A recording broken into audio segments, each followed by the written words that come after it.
Hello दोस्तों, नमस्कार। दोस्तों, आज हम लोग ये जो अपना टॉपिक डिस्कस करने जा रहे हैं, यह बहुत ही बड़ा मुद्दा इस समय समाज का बहुत बड़ा मुद्दा बना हुआ है।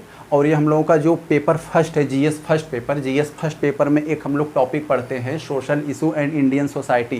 तो इसी सोशल इशू में एक बहुत अच्छा सेगमेंट है कि वुमेन एम्पावरमेंट यानी महिला सशक्तिकरण। तो ये जो टॉपिक हम लोग आज डिस्कस करेंगे, ये वुमेन एम्पावरमेंट यानी महिला सशक्तिकरण से संबंधित है।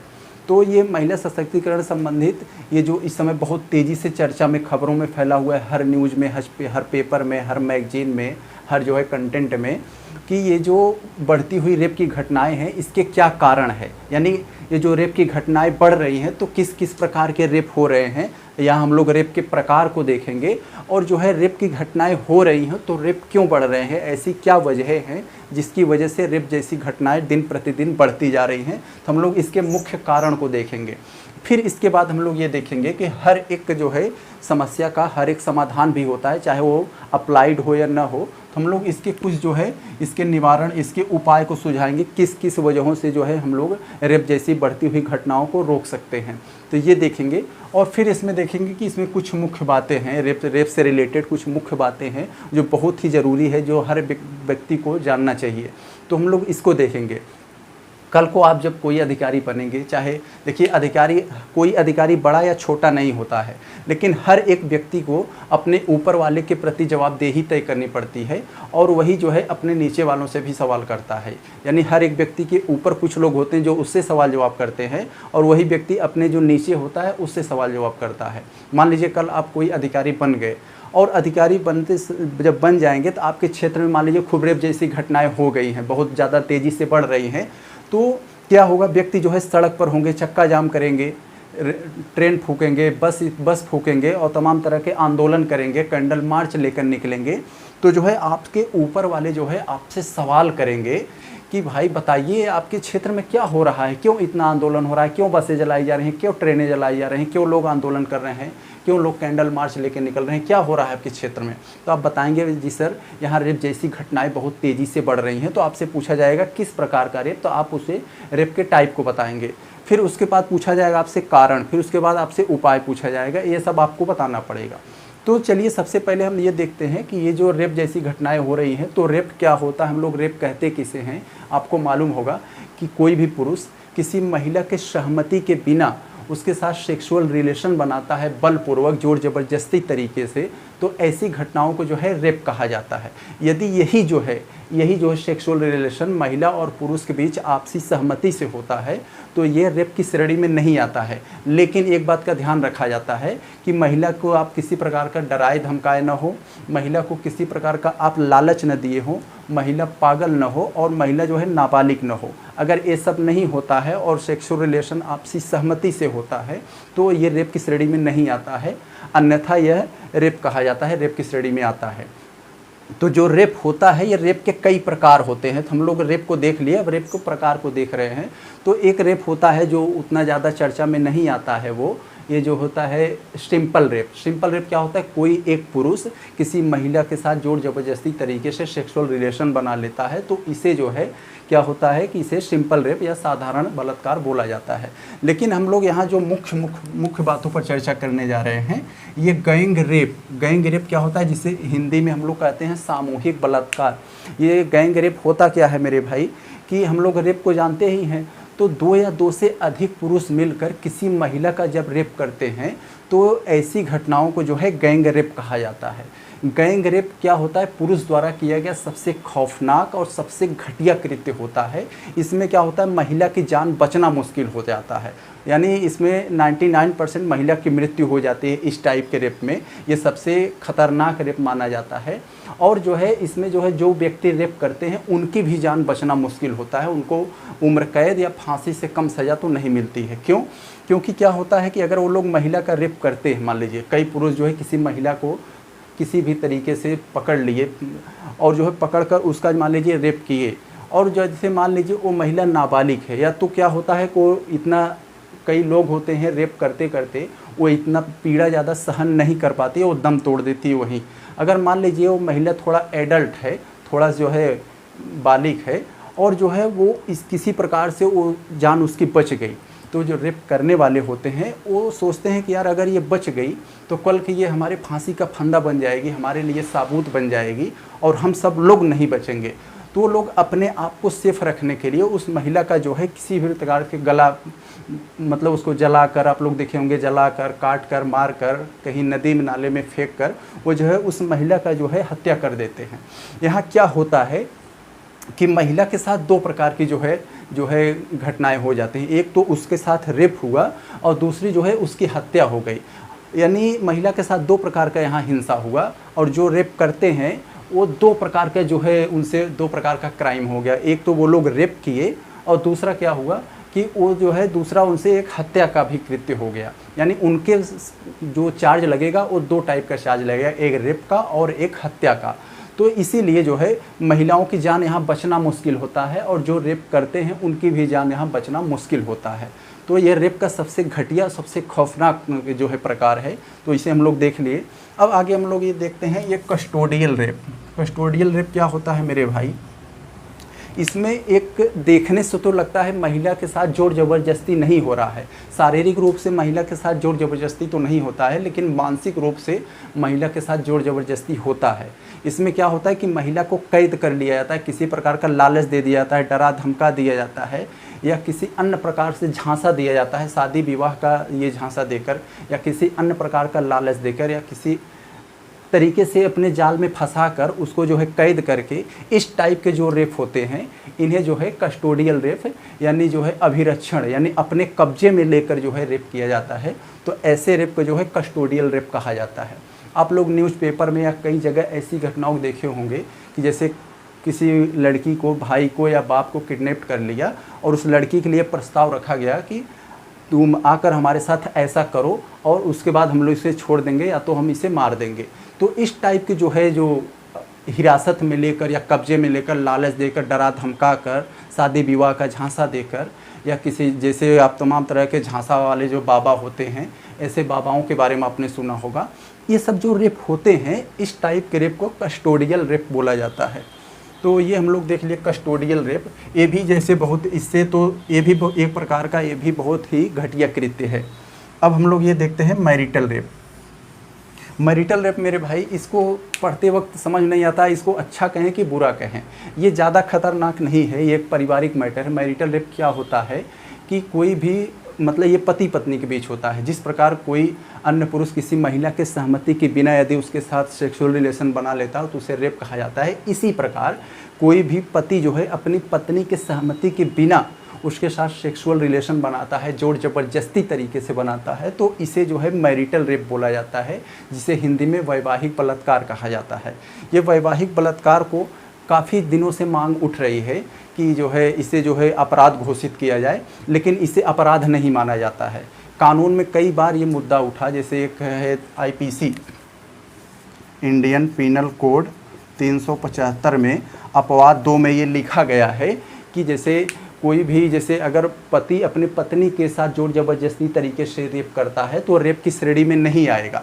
तो इसी प्रकार से ये जो है कई जो इसकी मांगे उठ रही हैं कि भैया इसको अपराध बना दिया जाए। तो इसको अपराध सुप्रीम कोर्ट ने मना कर दिया कि भैया अगर हम इसको अपराध बनाएंगे, पति पत्नी का मामला है, पहली बात ये सिद्ध कैसे होगा कि हाँ ये जो उनके बीच सेक्सुअल रिलेशन हुआ था पति पत्नी के बीच ये मनोमार्जनिक हुआ था। अगर मान लीजिए किसी प्रकार से क्या हम लोग उसके बेडरूम में कैमरा तो लगाए नहीं है, कैसे सिद्ध होगा? तो लोगों ने कहा भैया पत्नी बताएगी ना, तो सब लोग कहे भैया पत्नी तो झूठ भी बोल सकती है ना, पति को फंसा भी तो सकती है। हाँ ये हमारे साथ ज़बरदस्ती, रात को हो सकता है वो आपसी सहमति से सेक्सुअल रिलेशन बना हो, सुबह किसी प्रकार का मतभेद हो गया और कोर्ट में थाने में पहुंच जाए कि कह दे कि ये हमारा जो है हमारे साथ जोर ज़बरदस्ती किया, और थानेदार उसको पकड़कर 10 जूता मारकर बंद कर देंगे। और जो है क्या होगा, फिर वो पति जब छूट कर आएगा, कोर्ट ने कहा कि जब वो पति बंद करवा देगी अपने पति को, जब पति छूट कर आएगा तो क्या महिला की आरती उतारेगा? तो फिर महिला के बीच में बहुत ज़्यादा तलाक होंगे, रिश्ते टूटेंगे और महिलाएं जो है फिर जो है महिलाओं की शादी टूटेगी और ज़्यादा घटनाएं बढ़ेंगी। इसको जो है हम अपराध घोषित नहीं कर सकते, ये उनका मामला है, पारिवारिक मामला है, और धीरे धीरे वही लोग सलटा लेंगे, इसमें हम लोग हस्तक्षेप नहीं करेंगे। तो ये कस्टोडी, ये जो मैरिटल रेप है ये एक प्रकार पति पत्नी के बीच का मामला है, पारिवारिक मामला है, तो इसे अभी तक अपराध घोषित नहीं किया गया। हाँ लेकिन इसमें कहा गया है पहले ये 10 साल था, फिर 12 साल, 14 साल किया गया, इस समय 18 साल किया गया है। यदि किसी की पत्नी 18 साल के ऊपर है और उसके साथ वो किसी भी तरीके से जोर ज़बरदस्ती तरीके से या किसी अन्य तरीके से रेप यदि सेक्सुअल रिलेशन बनाता है तो रेप नहीं कहा जाएगा, यानी वो अपराध नहीं माना जाएगा। यदि उसकी पत्नी 18 साल से नीचे है और वह उसके साथ जोर ज़बरदस्ती तरीके से जो है रेप करता है, मतलब सेक्सुअल रिलेशन बनाता है, तो उसे जो है अपराध माना जाएगा, उसको सज़ा मिलेगी, उसके लिए सज़ा का प्रावधान है। अब हम लोग देखते हैं मेरे भाई, ये जो रेप जैसी घटनाएं हो रही हैं, इसके कारण क्या है। हर एक जो है घटनाओं का कुछ न कुछ कारण होता है, उसी कारण की वजह से घटनाएं घटती हैं। तो मेरे भाई इसके कारण सबसे पहला हम लोग क्या देखते हैं, अशिक्षा। लोग पढ़े लिखे नहीं रहेंगे तो अनैतिक रहेंगे, अनैतिक। जैसे क्या होगा कि लोग पढ़े लिखे नहीं हैं, उनको जो है ऐसे माहौल में रहे, ऐसे क्षेत्र में रहे, उनके साथ ऐसा इन्वायरमेंट रहा, पढ़े लिखे नहीं है, जो भी मन में आया किया, जो भी मन में आया खाया, जो भी मन में आया पिया, जिसको भी चाहा पीट दिया, किसी के साथ कुछ भी कर दिया, तो ये क्या होता है, अशिक्षा होती है। अशिक्षा, कोई व्यक्ति अशिक्षित होता है तो उसके अंदर अनैतिकता आ जाती है। जैसे ऐसा नहीं है कि बहुत से लोग पढ़े लिखे नहीं हैं लेकिन उनके अंदर काफ़ी सभ्यता है, अच्छे परिवार से रहते हैं, लेकिन ज़्यादातर ये देखा जाता है अगर पढ़ा लिखा नहीं है, लफंगा टाइप का है, तो उसके अंदर अनैतिकता रहती है, उसके अंदर दया माया नाम की चीज़ नहीं होती है, और ऐसे ही लोग जो है ज़्यादातर ये रेप जैसी घटनाओं को अंजाम देते हैं। तो ये होता है अशिक्षा की कमी हो, मतलब शिक्षा की कमी है। जब शिक्षा कमी रहेगी अनैतिकता होगी। और दूसरा क्या है कि एक सोशल मीडिया है मेरे भाई। सोशल मीडिया आज के क्षेत्र में जितना ज़्यादा हमारे लिए उपयोगी है, जितना ज़्यादा हमारे लिए अच्छा है, उतना ही इसका एक नेगेटिव इम्पैक्ट भी पड़ रहा है समाज पर। हम लोग क्या है, अकेले रहते हैं, और अकेलापन दूर करने के लिए हम लोग मोबाइल फ़ोन इत्यादि, टीवी, स्मार्टफोन और तमाम तरह के लैपटॉप वगैरह में हम लोग सोशल मीडिया पे तमाम तरह के ऐसे करने पोर्न टाइप के कंटेंट हैं, उस कंटेंट को देखते हैं, उस कंटेंट को जानते हैं, सुनते हैं। तो उससे क्या होता है कि मानसिक विकार पैदा होता है। यहाँ मानसिक विकार पैदा होता है, उसके अंदर जो है व्यक्ति के, पुरुष के अंदर जो है ये जो सेक्सुअल हार्मोन्स होते हैं वो जो है उत्पन्न होता है, और उसी के चलते जो है वो कहीं न कहीं जो है इस जोश में ऐसे घटनाओं को अंजाम दे देता है। यानी यहाँ ऐसे रेप की घटनाएं बढ़ रही हैं, उसमें सोशल मीडिया का भी बहुत बड़ा योगदान है। सोशल मीडिया पर जो पोर्न टाइप के कंटेंट परोसे जा रहे हैं उसको बैन किया जाना चाहिए। तो जो पोर्न टाइप के कंटेंट सोशल मीडिया पर हैं, ये भी रेप को बढ़ावा देने के लिए बहुत बड़ा जो है घातक हैं। आगे हम लोग अगर देखें मेरे भाई, तो आगे देखें लिव एलोन, यानी अकेले ले रहे हैं। स्पाउस, जिस स्पाउस का मतलब क्या है, जीवन साथी। कोई भी महिला हो गए या कोई भी पुरुष हो गए, अपने स्पाउस से यानी अपने जीवन साथी से अकेले रह रहे हैं। और जो है मान लीजिए कोई पुरुष है, अपनी पत्नी को छोड़कर बॉम्बे में या कहीं दिल्ली में किसी अन्य शहर में कमा रहा है, बहुत एक साधारण सा मजदूर है, तो क्या करेगा, उसके अंदर भी तो हार्मोन्स है, उसकी इच्छा भी होगी, और वो तमाम तरह के मान लीजिए इधर उधर शराब पिया, ये किया, और उसकी पत्नी उसके साथ नहीं है। अगर उसके साथ होती तो वो अपनी उत्तेजना को वहीं शांत कर लेता, लेकिन उसके साथ उसकी पत्नी नहीं है, और वो जो है उत्तेजित हो जाता है किसी भी प्रकार से, पोर्न देखकर या किसी अन्य माध्यम से। तो जो है अपने उत्तेजना को शांत करने के लिए अपना जो है कहीं न कहीं टारगेट करता है, और ऐसी बलात्कार जैसी घटनाओं को अंजाम दे देता है वो। यानी ये क्या हो गया कि लिव एलान, जो अपने स्पाउस के साथ, अपने जीवन साथी के साथ नहीं रहते हैं, अलग रह रहे हैं, या तो तलाक हो गया, या तो कमाने के लिए अलग हो गए हैं, या तो क्या होगा कि किसी अन्य माध्यम से जो है उनकी शादी उदी नहीं हो रही है या शादी नहीं हो पा रही है इत्यादि के माध्यम से वो अपने स्पाउस से अलग हैं, स्पाउस से दूर हैं, तो वो भी जैसे बलात्कार जैसी घटनाओं को जो है अंजाम देने में सहयोग करते हैं। ये हो गया। और आधा देखें तो हम लोगों को सिंगल फैमिली एक है। सिंगल फैमिली क्या होता है मेरे भाई, जैसे क्या होता है कि बच्चे जो है शादी हुई, छोटे छोटे बच्चे 1-2 हुए, और जैसे उन बच्चों को घर पे मतलब रह रहे हैं और आदमी जो है बाहर रह रहा है। फिर कुछ दिनों बाद क्या हुआ कि वो भी अपने पत्नी को शहर में ही बुला लेते हैं बच्चों सहित। तो क्या होता है, वही बच्चे अगर घर पे रहते, गांव में रहते, तो दादा दादी, नाना नानी और चाचा चाची इत्यादि से बच्चे बहुत सीखते हैं। खास करके बच्चे अपने दादा दादी और नाना नानी से बहुत कुछ सीखते हैं, बहुत कल्चर, बहुत सांस्कृतिक सभ्यता, उनको अच्छी अच्छी बातें सिखाई जाती हैं, बेटा ऐसा करो, ऐसा न करो। इन सभी बातों को उन्हें खूब बखूबी बताया जाता है और समझाया जाता है।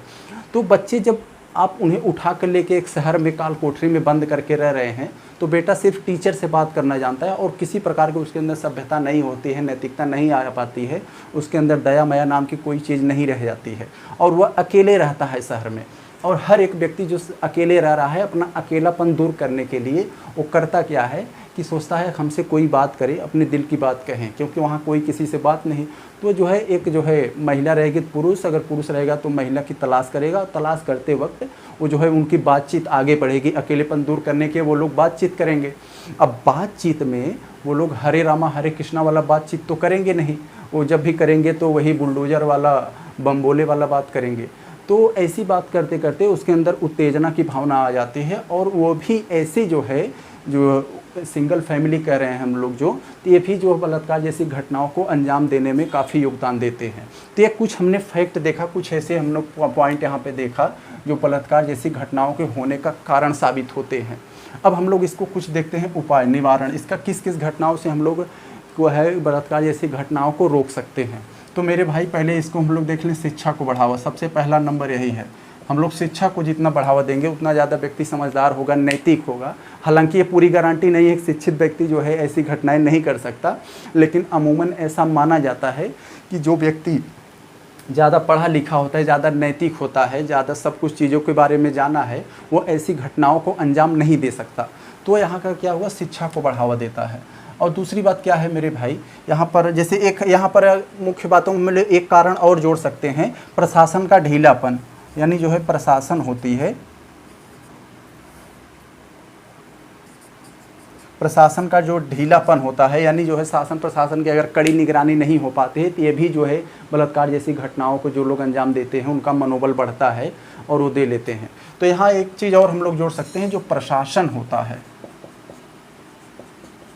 प्रशासन को बहुत ज़्यादा मजबूत किया जाए। यानी जो ऐसे सेंसिटिव एरिया हैं, जंगली एरिया हैं, टापू एरिया हैं, या फिर जहाँ बलात्कार जैसी घटनाएं ज़्यादा होने की संभावना है, चौक चौराहा गली मोहल्ला, या फिर ऐसे सेंसिटिव एरिया जहाँ पर डर टाइप का माहौल बना हुआ है, वहाँ पर शासन प्रशासन की पुलिस की तैनाती की जानी चाहिए, और सांझ सवेरे वहाँ निगरानी की जानी चाहिए, वहाँ पर कैमरे वगैरह लगाने चाहिए, जिससे कि क्या होगा, वहाँ की निगरानी की जा सके और वहाँ पर लोग सेफ रहें, ऐसी घटनाएं न होने पाए। तो यानी शासन प्रशासन की यहाँ पर मजबूती देखी जाती है।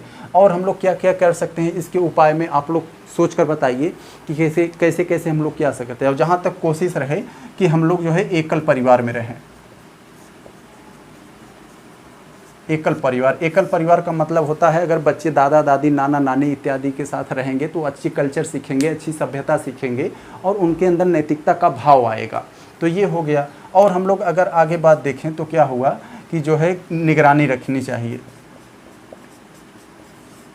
निगरानी यानी शासन प्रशासन जितना मजबूत रहेगा, और जो है न्याय में तेजी हम लोग कर सकते हैं। एक न्याय में जो है तेजी अगर आएगी तो बहुत से ऐसे लोग होते हैं जो ऐसी घटनाओं को अंजाम देते वक्त जो है भविष्य के बारे में नहीं सोचते हैं कि जो होगा देखा जाएगा, काफ़ी लंबा समय होगा, हो सकता है हम बच जाएं। काफ़ी लोग बच भी जाते हैं, लेकिन जो है क्या होगा, अगर न्याय में तेज़ी होगा, ऐसी घटनाएं जो होंगी उसका न्याय बहुत ही तेज़ी से होगा, ऑन स्पॉट होगा, तो क्या है, लोग ऐसी घटनाओं को अंजाम देते वक्त सोचेंगे, डरेंगे, उनके अंदर एक डर और एक खौफ का मामला होगा, मतलब एक डर होगा, और वो किसी के भी बहन बेटी या किसी की लाडो, किसी की परी, किसी की सोना मोना के साथ ऐसी हरकत नहीं करेंगे। और हम लोग ऐसी बहुत बड़ा यहाँ पर एक मुद्दा और देख सकते हैं, वेश्यावृत्ति। जो सरकार ने भी वेश्यावृत्ति को मान्यता भी दे दिया है। तो यहाँ वेश्यावृत्ति का सीधा मामला यही है कि पैसे लेकर, जो व्यक्ति पैसे लेकर सेक्स करता है, पैसे के लिए सेक्स करता है, उन्हें हम वेश्यावृत्ति यानी देह व्यापार कहते हैं।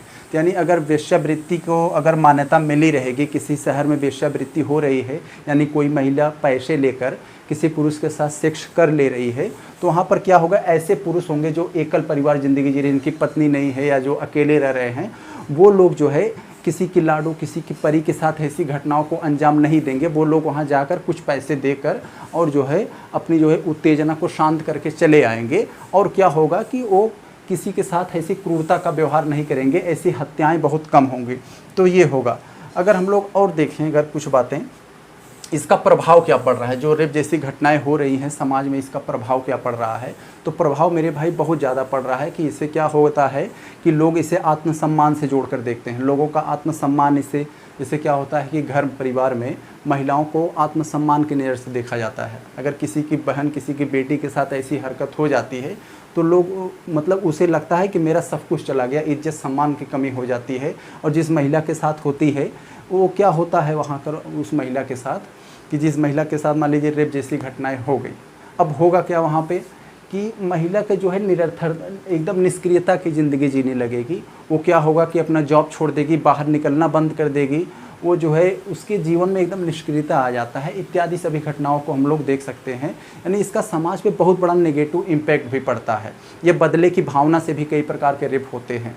जैसे क्या होता है कि किसी से किसी प्रकार की दुश्मनी है और उसे लगता है या कोई प्रकार किसी व्यक्ति का मान सम्मान समाज में बहुत ज़्यादा है, तो उसके जो अपोजिट वाले होते हैं, उसके जो दुश्मन टाइप के लोग हैं, वो लोग सोचते हैं कि अगर इसकी बहन बेटी के साथ ऐसी हरकत हो जाए तो वो इतना उछड़े कूदेगा नहीं, इसका जो है आत्मसम्मान चला जाएगा और यह व्यक्ति जो है थोड़ा न्यूट्रल हो जाएगा। तो ऐसे लोग भी जो है रेप की घटनाओं में जो है योगदान देते हैं और इसका भी एक फ़र्क पड़ता है। अब हम लोग अगर बात देखें मेरे भाई, मुख्य बातें जो है, इसके मुख्य बातों को देख लिया। भारत विश्व में चौथे नंबर पर है और जो है इसके रेप जैसी रेप की घटनाएं हो या अन्य प्रकार के जो क्राइम होते हैं उसके आंकड़े जो है एनसीआरबी जुटाती है। एनसीआरबी की स्थापना मार्च 1986 में हुआ था और यह गृह मंत्रालय के अंतर्गत काम करती है एनसीआरबी, जिसका फुल फॉर्म होता है नेशनल क्राइम रिपोर्ट ब्यूरो। तो इस सभी को हमने यहाँ पर एक सरसरी निगाह से देखा, बहुत ही अच्छे तरह से। ये समाज का एक बहुत बड़ा मुद्दा था तो इसको हमने समझ लिया। तो हम लोग मिलते हैं किसी नेक्स्ट टॉपिक में, तब तक के लिए नमस्कार।